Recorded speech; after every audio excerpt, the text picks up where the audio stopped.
the book of my life. Each chapter is a woman. And one of those women is Vernyce, my stepsister. Now, in the early days, I used to watch Vernyce take her shower every Saturday night. There was a way I could do that. I was outside on the basement. You could peer through the window just right, and she left the door open a little bit. And I was a virgin, and this meant a lot to me. I love the way she did that shower, come down and just bombard her on the breasts and the private parts and arching her. Oh, she was never so beautiful in her life. That was her best time. Well, one day I came home from the fields early because it was so hot. And there was only Vernyce and me in the house. And she was asleep, apparently. She was lying there on the bed in her room, the door a little bit open, and one breast was partially exposed, and one leg was partially exposed, and I was so excited, but I thought, oh my God, my stepfather. So I knew he'd kill me. But anyway, I crept in there like an Indian, and she pretended to be asleep, or was asleep, and I knelt down by the bed and just took it in. But my trick knee finally got me. It hurt me even in those days, you know? And I finally had to get up. But I spied her panties over there on a chair. And I lifted them up, and they felt wonderful. I'm looking at her and smelling her. I was checking her out real good, and I got so, but I was so frustrated and suddenly angry. And I stamped on the floor and threw the panties down and went out the door, and went down and slammed the basement door, which goes down to my room, to let her know I'd been there. Well, about 2 weeks later, I was taking a nap in the middle of the day, my clothes on, and Vernyce was at the top of the stairs coming down. I thought, why is Vernyce there? I thought, I'll pretend to be asleep. And Vernyce came down slowly, slowly, slowly. I could hear each step. She came up there. I could feel it as she put her knee on the bed. And I thought, oh, what wonderful thing's going to happen. This is it. This is it. This is it. And she put her hand on my belt buckle, and I felt it. And of course, I'm pretending to be asleep. And she drew the belt through each loop. Slowly, slowly, slowly. And then I could almost see her raising the belt, and she cracked me across the ground. And then she screamed and ran hysterically laughing up the stairs and threw the belt back at me. Well, now we have to fast forward 33 years. 33 years. Her daddy has died. We're all at the funeral. And I got to tell you about her daddy. He was... when he took my mother away from me, I went away to college. He instantly married her. And then my father had been sort of like a professor, but this guy was a cattle brand inspector. And when he belched, he never said, excuse me. So he and I put up with each other. That's what we did. For all through those years, we just barely put up with each other. But I tell you, he did do one thing real nice. He ate popcorn with gusto. He was good. He would pop up a great big tub of that popcorn, and he'd be looking at the TV, and his hand would be going like that. Going like that. It was like a symphony. I used to really admire how he ate popcorn. He was good. Well, now, Vernyce had gained 50 pounds in the meantime. And she had dyed her hair sort of a scarlet red, which did not match her red freckles. And she had bifocals, had a chain down so she could drop them if she wished. And she was in a strange mood. Her daddy had died. We understand that. But it was more than that. It was very strange, strange. Now I had been in the Air Force, and I had got married twice and had 4 children in this 33 years. She had got married once, moved to Texas, a terrible thing to do. And her husband had lost his leg in a glider accident, and she had brought the children, who are now late teenagers, to the funeral. And they were the ugliest people I've ever seen in my life. I know, because my mother had a group photo taken, and I still got it there, and I keep it upside down. Anyway, Vernyce was in a state. She was very agitated there. And I was in a state. You know how shy I am? Well, I hadn't seen these 300 relatives for a long time. I'm around pretending like I knew who they were, you know, and giving them hugs. And I was a star of the show because something was released in me. Something was released in her. She was crazy. So I thought she was going to kill somebody. She banged into me twice. She hit right into me and looked me right straight in the eyes. I thought she was going to eat me up or going to eat somebody up, you know. She was going to get somebody.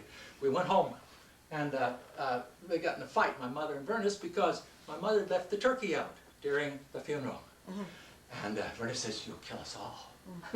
So we had to go out and get ham, and Vernyce volunteered to go along with me. We were only gone a short distance. She says, "You know, I haven't been to the river for such a long time. Couldn't we go down the river a little bit?" It's only a quarter mile away. I knew it was going to happen then. You do too, don't you? Yeah, you know what's going to happen. You know what's going to happen. Well, we went down there, and it was springtime. It was Technicolor.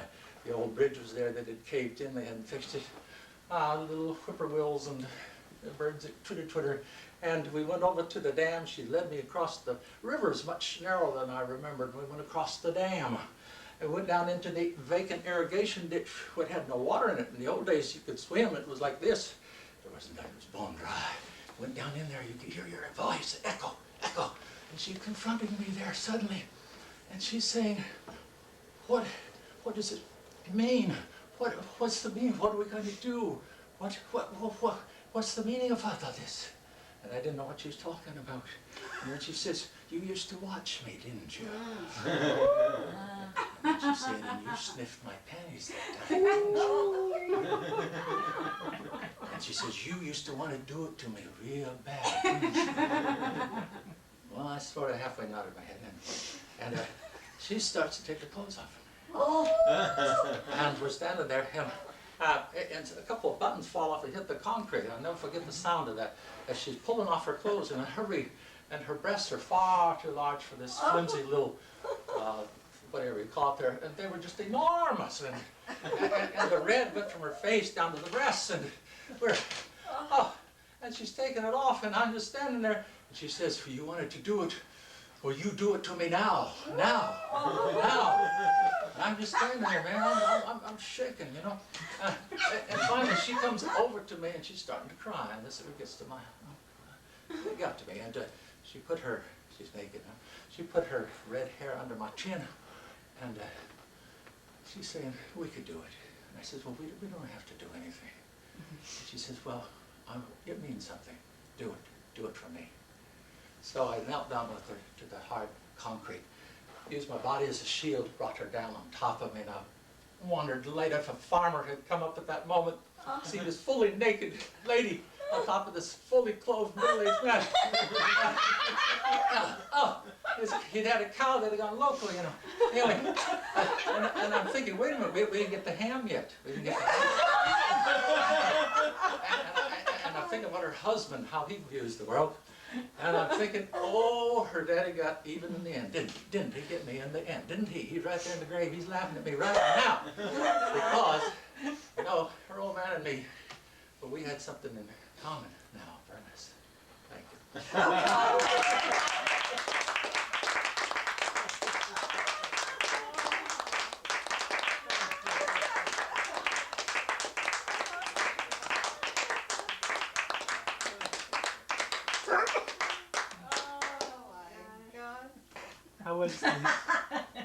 I really enjoyed it. You know, you never know exactly what it's going to be. Grant, aside from just spectacular storytelling, what I noticed was you covered so much territory, and you went and speedily, but the presence was so real that it was like an epic. It was just brilliant. Thank you. Okay, nothing about content. Appreciation for Grant. Oh, you just painted an amazing picture there. It's scene by scene, beautiful. That was the most spectacular thing I've seen in my entire life. I will never be the same. I will never forget it. The whole thing is emblazoned on my whole brain and body forever like a tattoo.